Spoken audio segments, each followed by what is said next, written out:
Hello, everybody. How are you guys? We're back in the studio, and it's time for another episode of Lyrics Explained. And this time it's going to be Pantera's This Love. And I'm going to rely on my 12 years of experience in the graduate degree program at the University of Clearwater, Florida's graduate program in lyrics, explanation, and appreciation to to explain so that you understand what this song, This Love, an iconic Pantera song, is all about. Now, let's get a little context, a little behind the music. So this song was written when the band was very young. And Phil Anselmo, in fact, says that it has a lot to do with the clinginess that some, not all, young women had for band members at the time. And we also understand that people grow, and perhaps their feelings about the ladies clinging onto them then may not be the case now. But at the time, I gotta remember, this is one of the legendary rock bands of all time. So it stands to reason that certain people would want to cling on to them.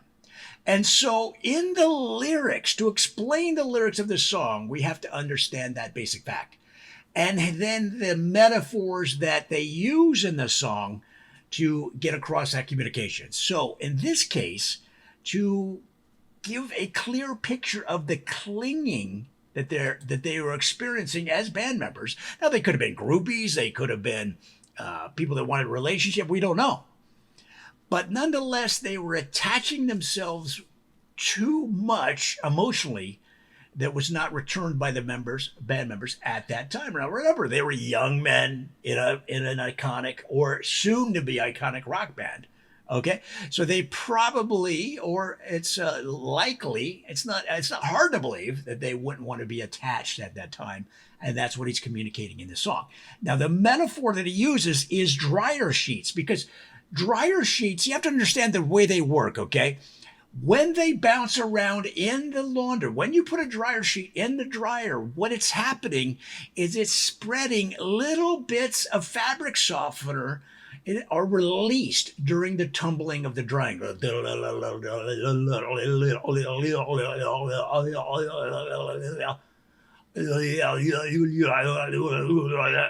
then sometimes you forget, you put your shoe in there by mistake, and it goes little clunk, little clunk, little clunk, right? And you're maybe your dryer's downstairs, and you're upstairs watching TV, and you're like, "What the? Is somebody trying to kick in our door?" And you open the door to the basement, and this is assuming you're in an area of the country that actually has basements. Some don't. All right, and you open the door to the basement, and you hear this clunk, clunk, and you're like, "What the? It's going? Is that a broken? That's a brand new machine. I went down there to the Home Depot, and I bought a brand new dryer. Are you telling me? Oh man, now you picture it in your mind." You got to return the dryer, and it's a month old, and it's not only the fact that you might have a faulty machine, but the hassle of returning a dryer.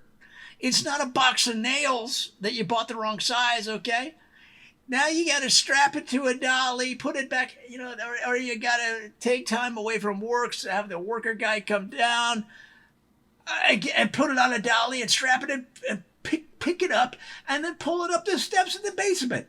And every time that dolly hits a step, it goes kunk, kunk, kunk.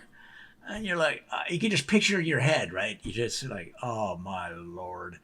And then you realize you left somehow a dang shoe, not two shoes, a dang left shoe got in with the drying clothes. And your frustration level subsides, but then you start to think, well, did I somehow void the warranty by damaging the machine? And you get frustrated, okay? But the dryer sheets themselves, what they're doing is releasing a little bit of fabric softener during the tumbling of the drying action. So that prevents, what does that do?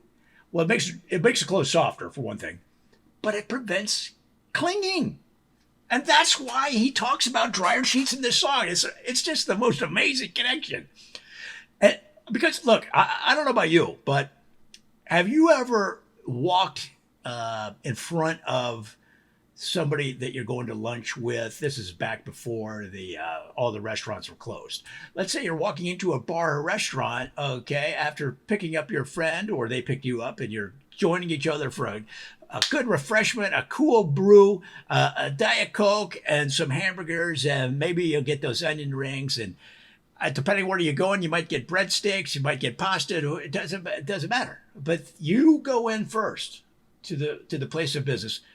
They're in behind you, and they reach out and peel a sock off of your shirt, and then they hold it up. Now you would think, well, they're a friend of mine, they're a loved one, they're just gonna on the down low, okay, tell me that a sock was clinging to my shirt. Okay, that fresh laundry that you just did. You had no idea that a sock was. Now you think, all right, well, they're gonna tell you on the down low, they're gonna, hey man, there was a sock on your shirt, and then you could stuff it in your pocket, and nobody's worse for wear. But what do? They hold it up to the entire restaurant. Hey, bro, hey, there was a sock stuck to your shirt. And now the entire restaurant is laughing. The young woman that works behind the counter there that takes your reservation and seats you if you already have one, she's laughing.